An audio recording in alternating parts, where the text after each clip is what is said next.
Hello mga Mars, welcome to my vlog. Tara, gagawa tayo ng easy and simple palitaw.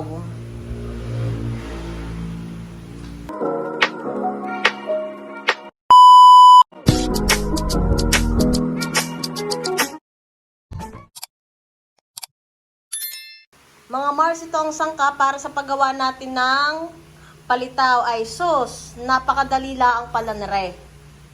Tara na mga Mars. Oh.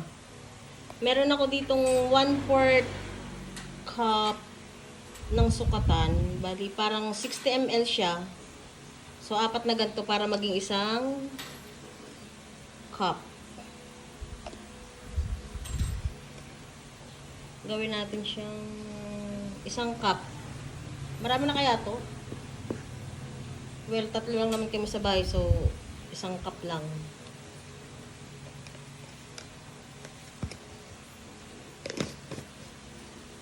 Tapos, lalagyan natin ng tubig, pero gradual lang. Huwag natin biglain. Gradual. Tapos, lalamas-lamasin na natin. Hindi na ako mag-gloves bagong hugas yung kamay natin malinis. Gagawin natin siyang dough. Para ka lang naglalamas para maging clay. Ganun lang siya kasimple. Oh. Mars, natapos na natin siyang lamas-lamasin. Ito na siya. Pag maglalagay ng tubig, dahan-dahan lang, tapos lamas, tapos dahan-dahan. Mas maigi ang magdagdag kaysa sa ito ay kumanak ang tubig. Kaya, yan, okay na siya. Tapos may sukatan ako dito, 1 tablespoon. Yung mga ganito, kung meron kayo ba pasukat, okay lang kahit ano. Ganyan, oh. Oy, turoy! O, diba? Ito lang pasukat ko. Nililitan ko lang para mabilis maluto. Para hindi na masyadong makapal. Tapos, ibibilog-bilog natin sa kamay natin. Parang pinalutok pero palitaw. Tapos, igaganon-ganon natin. Pirat-pirat.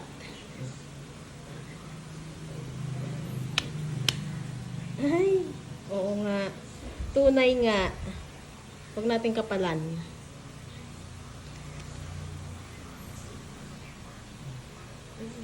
Huwag din namang nipisan. Nabibiyak pala pag manipis. Pag makapal baka hindi maluto. Tansya-tansyahan lang mga Mars.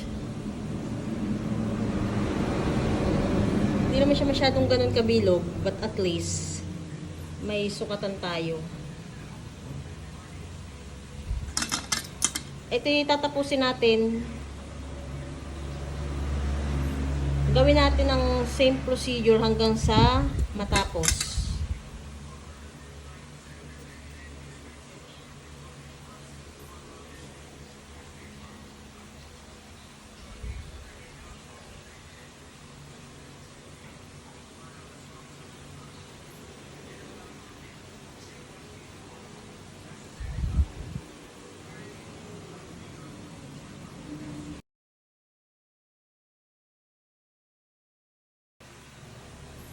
Ito na yung ating minolding pangpalitaw. So, nakagawa tayo sa isang cup na glutinous rice. Nakagawa tayo ng 7, 8, 9, 11 pirasong bilog. Depende sa dami at depende rin sa sukat. So, yan yung nagawa ko sa sa sukatan ng 1 tablespoon. So, tara, luto na tayo. Nakakulo na yung ating tubig. At ngayon, ilalagay natin ito ating ginawang, ay kika. Oh God.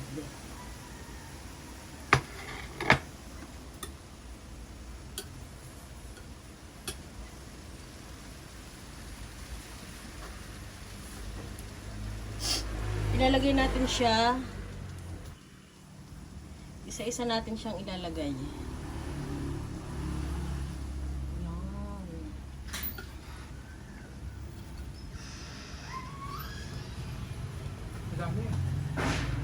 Labing isa. Isang cup lang ginawa ko.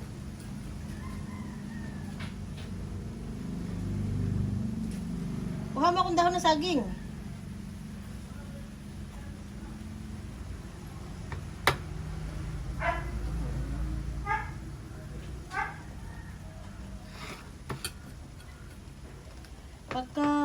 umultaw na yung ating inilagay. So, ibig sabihin, doon mo malalaman, doon natin malalaman na luto na siya.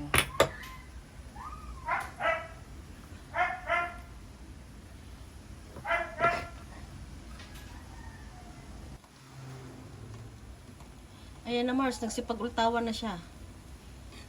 Yan. O, luto na siya o. Dito natin siya ilalagay sa ating plato.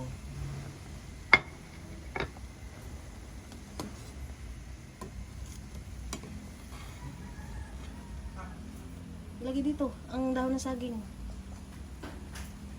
Umultaw na siya, Sandro. Ha? Umultaw na.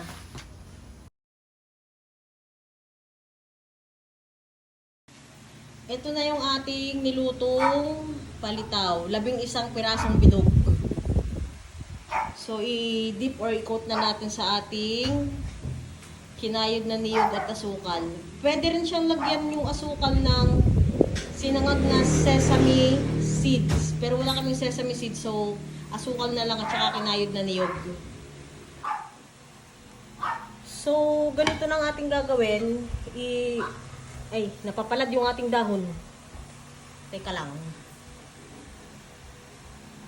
Itong palitaw, igaganto natin dito sa, ay, nadikit siya kamay ko. Sa nyog. Sa kinayod na nyog. Oh my God. Eto na. Tapos, oh my God. Ilalagay natin dito sa ating, ay, palitaw na nga siya. Dordoy, palitaw na nga. Yan. Tapos, ilalagay natin dito. Same procedure hanggang sa tapos natin itong ating pinaggagawa dito.